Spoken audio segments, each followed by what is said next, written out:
Filhos queridos, agora um quarto momento, já fiz em 3. A missa, e eu quero que conheçamos mais, começa desde a chegada, sinal da cruz, a saudação, já expliquei, ato penitencial, o glória nos dias festivos, e aí o padre faz, oremos.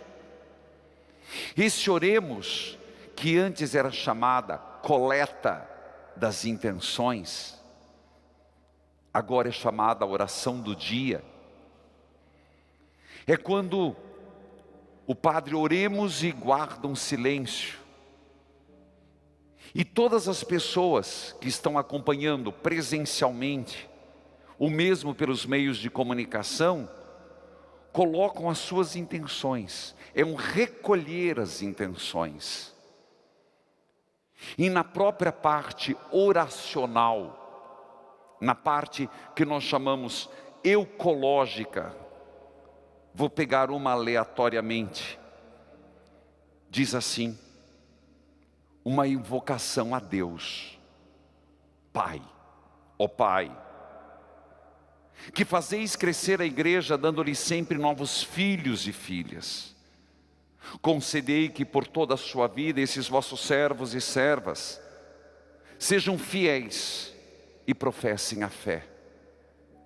Por nosso Senhor Jesus Cristo, vosso Filho. A oração é o Pai, por Cristo, no Espírito Santo. Amém. Com essa parte se conclui a parte introdutória da missa. Tem uma introdução. Aí abre-se o primeiro grande rito, o chamado o rito da palavra. E nesse momento, meus irmãos, é uma pena que algumas pessoas se desliguem. É uma pena que as pessoas não entendem. E lembre-se que eu disse, a presença do Cristo, quais são elas e como ela se manifesta numa missa. Só quero lembrar atinar a sua memória. Uma, na Assembleia Constituída. Segunda, na palavra. Terceira, na Eucaristia. Então, em todas as igrejas, é importante você saber que existem 2 mesas. A mesa da palavra e a mesa da Eucaristia. Não é por acaso que se pede para que se celebre bem. E eu sempre digo aqui, meus irmãos, o que eu estou fazendo aqui é fazer você conhecer a Bíblia. Eu não estou dizendo que tem que ser assim. Mas geralmente, esta mesa da palavra, que nós chamamos de ambão, de púlpito, mesa da palavra, é do mesmo material que a mesa eucarística. Mármore, mármore. Tem outros elementos. Ela é fixa. Por que ela é fixa? Porque a palavra de Deus tem consistência.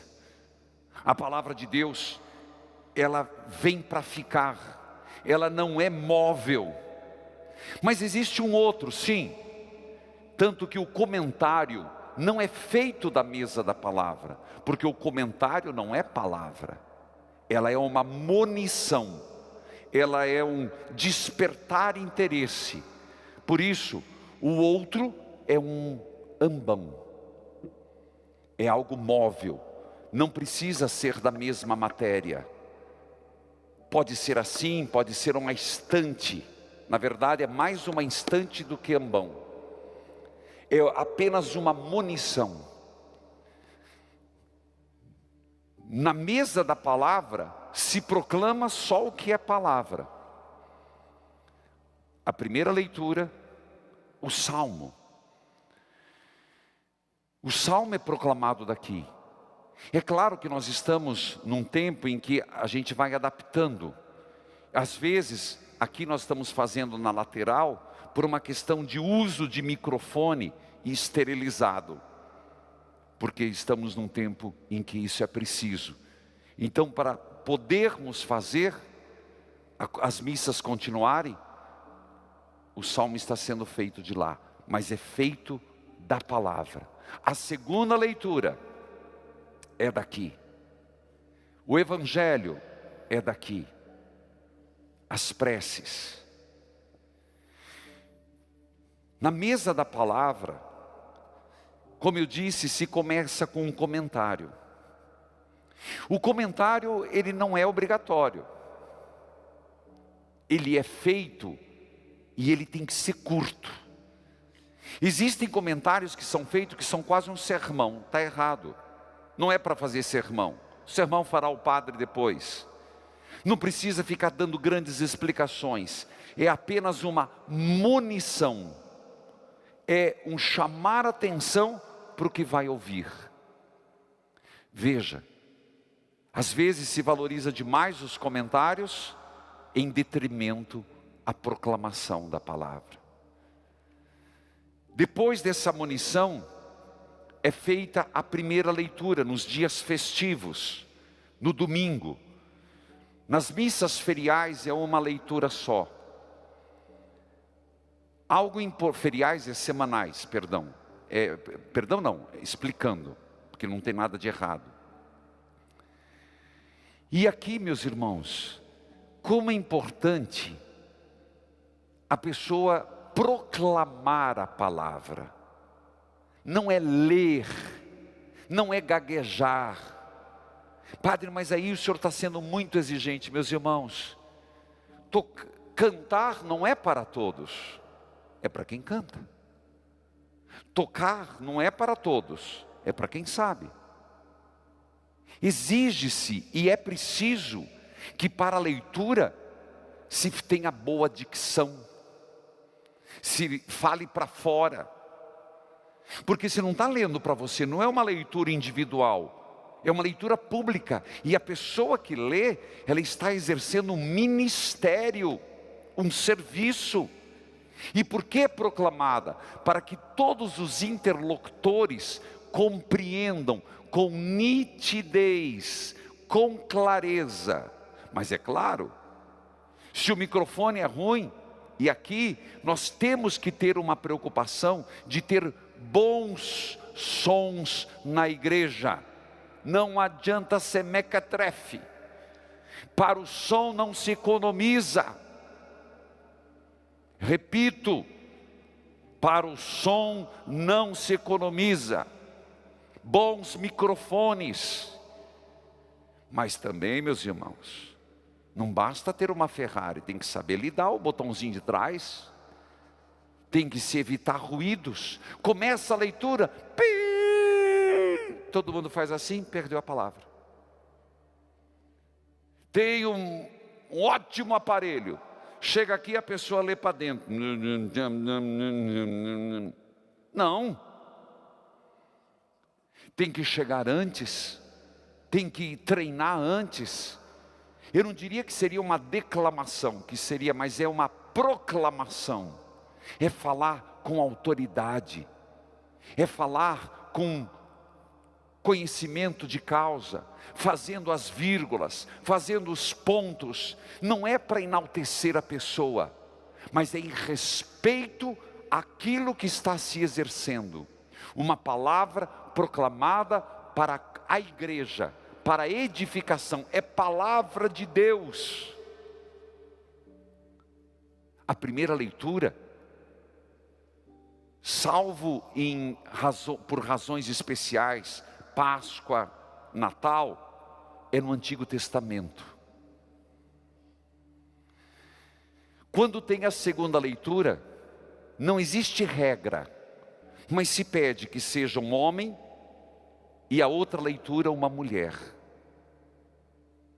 Não existe lei, mas é um procedimento, é uma tradição.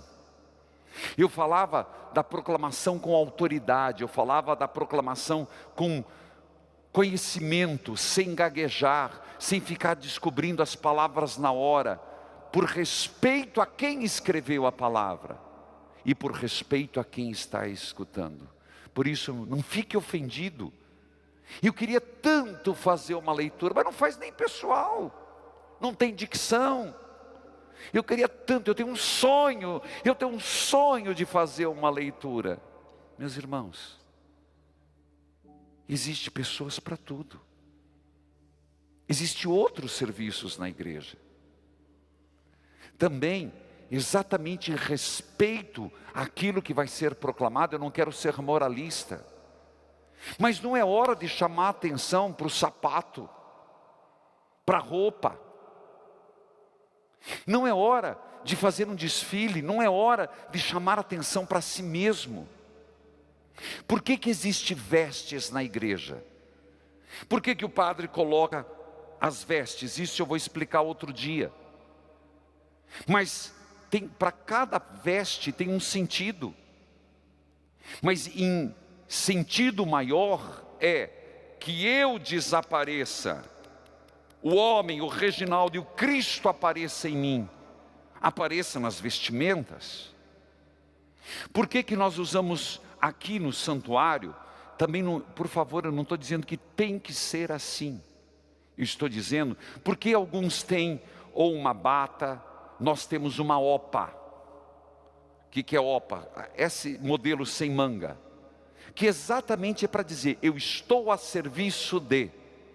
Eu coloco essa roupa porque aqui eu quero que apareça a voz, a palavra do Senhor, e não a minha roupa, se é feia, se é bonita, se é de maca, se tem brilho, se não tem brilho, o homem, se está de gravata ou não está de gravata, isso é o que menos importa. A vestimenta, quando alguém coloca, seja para ser ministro de Eucaristia, seja para fazer uma leitura, seja para fazer um comentário, seja para cantar, não é como diz, tem que botar uniforme. Não, é em respeito ao que eu vou fazer, e aquilo que eu represento, faço em nome de.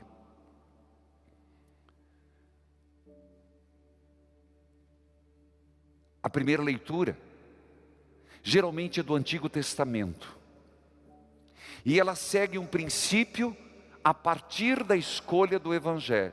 É o Evangelho e se escolhe a primeira leitura.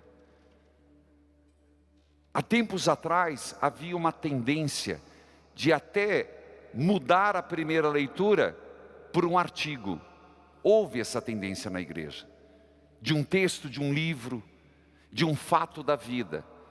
Mas a igreja é clara, nada substitui a palavra. Ninguém está autorizado a tirar a palavra de Deus para colocar o artigo melhor que seja no mundo, de um teólogo fantástico, nem que seja de um santo, nem que seja de um magistério da igreja maravilhoso. Não, jamais se tira qualquer leitura em substituição a um texto. A palavra de Deus é por excelência. Por isso, não existe modismo. No final, não é palavras do Senhor.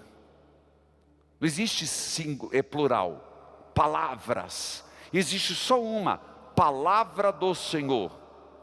Graças a Deus. A palavra, o verbo se fez carne. Não existe como o padre dizer, estas são palavras da salvação. Não existe plural. E aqui não inventemos moda. É palavra do Senhor.